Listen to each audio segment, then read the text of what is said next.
41 second का वो video जो आज से पहले कभी भी देखा नहीं गया। मुख्य चुनाव आयुक्त ज्ञानेश कुमार का दफ्तर कहाँ है ये तो सबको पता है, लेकिन क्या उस दफ्तर के अंदर ममता बनर्जी अपना कैमरा ले जा सकती हैं? न केवल कैमरा बल्कि लोगों को ले जा सकती हैं। न केवल लोगों को ले जा सकती हैं बल्कि पूरे एक ड्रेस कोड के साथ ले जा सकती हैं। काले कपड़े पहनकर और काले कपड़े पहनाकर कैसे ज्ञानेश कुमार के दफ्तर के अंदर घुसकर ममता बनर्जी ने वो करके दिखा दिया जो आज से पहले किसी ने भी नहीं किया। दोस्तों, आज दिल्ली में ज़बरदस्त गर्मी है। वैसे मौसम तो सर्द है, हवाएं भी चल रही हैं, लेकिन राजनीतिक तापमान गर्म है। संसद चल रही है, संसद में हंगामा हुआ अलग। राहुल गांधी ने सरकार को आड़े हाथों लिया जबरदस्त तरीके से अलग। घंटों घंटों उनको बोलने नहीं दिया गया, वो अलग। वहीं दूसरी ओर सड़क पर ममता बनर्जी ने मोर्चा संभाल रखा था। यानी आप कह सकते हैं कि आज पूरा दिन इंडिया गठबंधन ने सरकार की नाक में दम कर दिया। सबसे पहले ममता बनर्जी की बात करते हैं। दोस्तों, ममता बनर्जी आज मुख्य चुनाव आयुक्त ज्ञानेश कुमार के दफ्तर जा घुसी और बाकायदा दफ्तर ही नहीं घुसी, वहां अपना कैमरामैन भी ले गई और कैमरामैन ले जाकर उन लोगों को भी ले गई जो एक्चुअली एसआईआर के पीड़ित हैं। दोस्तों, ममता बनर्जी की पार्टी ने 41 सेकंड का एक वीडियो शेयर किया है जो पहली बार दिखा रहा है कि चुनाव आयोग का दफ्तर अंदर से कैसे दिखाई देता है। देखिए, इस वीडियो में ममता बनर्जी के साथ अभिषेक बनर्जी हैं और उनके साथ वो लोग हैं जो ममता बनर्जी का दावा है कि एसआईआर के भुक्तभोगी हैं। यानी कि एसआईआर की वजह से या तो उनके परिवार में किसी की जान चली गई या फिर एसआईआर के जो पहला ड्राफ्ट एसआईआर का दिया गया पश्चिम बंगाल में चुनाव आयोग की तरफ से, उसमें उनको मृत घोषित कर दिया गया है। ममता बनर्जी इसी उद्देश्य से इन लोगों को यहाँ पर ज्ञानेश कुमार से मिलवाने के लिए लाई है कि देखिए आपके चुनाव आयोग ने क्या किया है। मैं आपको बता दूं दोस्तों, ममता बनर्जी इससे पहले करीब 5-6 चिट्ठियां लिख चुकी हैं ज्ञानेश कुमार को पर्सनली। इसके अलावा आज ममता बनर्जी का ज्ञानेश कुमार के साथ पर्सनल 1-to-1 मीटिंग थी और उम्मीद की जा रही थी कि ममता बनर्जी जाएंगी, अभिषेक बनर्जी जाएंगे, लेकिन किसी ने उम्मीद नहीं की थी कि ममता बनर्जी उन लोगों को लेकर चली जाएंगी जो लोग ममता बनर्जी के हिसाब से एसआईआर के भुक्तभोगी हैं।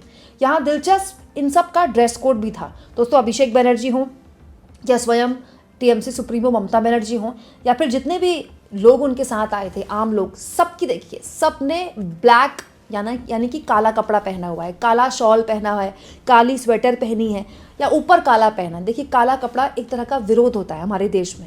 जब आप कुछ नहीं कर पाते तो आप काले कपड़े पहन के अपना विरोध दर्ज करा सकते हैं। ये एक तरह का सांकेतिक विरोध है जो बिना कहे कपड़ों के जरिए ममता बनर्जी ने न केवल खुद दिया बल्कि जो लोग उनके साथ आए थे पीड़ित, उनको भी दिया। वहीं दूसरी ओर एक और वीडियो है दोस्तों 32 सेकंड का, जो मैं चाहती हूँ आप देखें। इस 32 सेकंड की वीडियो में आप देखेंगे कि कैसे ममता बनर्जी के साथ जो अधिकारी आए हैं उनको एक एक करके अंदर भेजा जा रहा था। इनफैक्ट जब ममता बनर्जी अपने पूरे दलबल के साथ यहाँ पहुँची, उन पीड़ित लोगों को लेकर पहुँची, तो जितनी जानकारी मुझे है एक एक आदमी की चेकिंग हो रही थी। मतलब चुनाव आयोग के दफ्तर के बाहर एक पुलिस अधिकारी खड़ा था, वो एक एक आदमी का नाम चेक कर रहा था, टिक लगा रहा था, फिर उसको अंदर जाने दे रहा था। तो एक भी फालतू आदमी की एंट्री यहाँ पर नहीं हुई है, इतने सख्त निर्देश दिए गए हैं। वहीं दोस्तों, ये जो वीडियो है जहाँ पर ममता बनर्जी के साथ लोग ज्ञानेश कुमार के दफ्तर में अंदर जाते दिखाई दे रहे हैं। देखिए, पहले बाहर दफ्तर के बाहर भी लोग बैठे हुए हैं, बच्चे भी लोग लेकर आए हैं, अपने महिलाएँ हैं, बुजुर्ग हैं। इसके अलावा ममता बनर्जी खुद बैठी हैं, अभिषेक बनर्जी बैठे हैं, उनके आगे कुछ नमकीन बिस्किट वगैरह रखा हुआ है। उसके बाद सबको कमरे में दाखिल कराया जाता है। तो देखिए, आप हल्का सा दरवाज़ा आपको खुला हुआ दिखाई देगा, तो इधर आपको दिख रहे होंगे कुछ अधिकारी वहाँ बैठे हुए हैं। इसी कमरे में ज्ञानेश कुमार बैठे हुए हैं। इसी कमरे में ज्ञानेश कुमार और ममता बनर्जी की 1-to-1 बैठक होती है। तो मतलब यहाँ तक ममता बनर्जी कैमरा ले गई, जो आज से पहले कभी नहीं हुआ। हालांकि ये मीटिंग मुश्किल से 1 घंटे ही चल पाई और बाहर आकर ममता बनर्जी ने ज्ञानेश कुमार पर तगड़े आरोप लगाए, ये कहते हुए कि ज्ञानेश कुमार ने उनकी टीम के साथ और उनके साथ गलत तरह से व्यवहार किया। हम 4 टर्म्स मिनिस्टर थे, 7 टर्म्स एमपी थे, लेकिन हम कभी ऐसा इलेक्शन कमीशन को नहीं देखा जिन्होंने इतना एरोगेंट है, ग्रेट लायर है। हम उनको कहा था कि आपको कुर्सी को हम रेस्पेक्ट करते हैं, because no chair is permanent for anybody, one day you have to go, but don't create this precedent.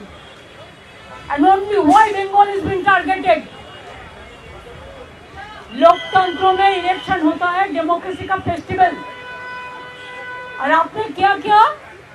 पहले 58 लाख लोगों को बात दिया, निकाल दिया, और उनको आप डिफेंड भी करने नहीं दिया। एआई का नाम पे सीमा खाना कौन है?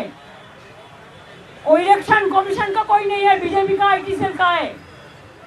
इधर में बैठ के हमने कहा एक मर्डर अगर मर्डर भी करते, उसको अगर लॉयर नहीं मिलता तो जुडिशियरी का अगर कहते कि I want to defend myself, तब भी अलाउड होता है। और अब 58 लाख को पहले निकाल दिया और सीमा खान्ना ने एआई में बैठ के अब पूछा नहीं वो लोग कौन था। वहीं दूसरी ओर दोस्तों, आज सड़क पर भी ममता बनर्जी ने गजब तमाशा किया है। गजब ममता बनर्जी ने अमित शाह की पुलिस को ऐसा हड़काया कि अमित शाह की पुलिस भागने पर मजबूर हो गई। हुआ क्या दोस्तों, ममता बनर्जी जब आई आज दिल्ली तो वो बंग भवन में आई तो उन्होंने देखा कि काफ़ी पुलिस थी यहाँ पर, तो वो चिल्ला पड़ी। उन्होंने कहा क्या तरीका है, यहाँ पर इतनी पुलिस क्यों है? आप जानबूझकर इतना पुलिस यहाँ पर तैनात किए हुए हैं ताकि जो लोग हमसे मिलने आए हैं, पीड़ित लोग, वो डर जाएं आपको लेकर। आपके पास कोई और काम नहीं है क्या? अमित शाह के पास कोई और काम नहीं है कि यहाँ पे पुलिस लगा रखी है? Brother what happened? व्हाई किसने लग गया? किसने लग गया आप लोगों को?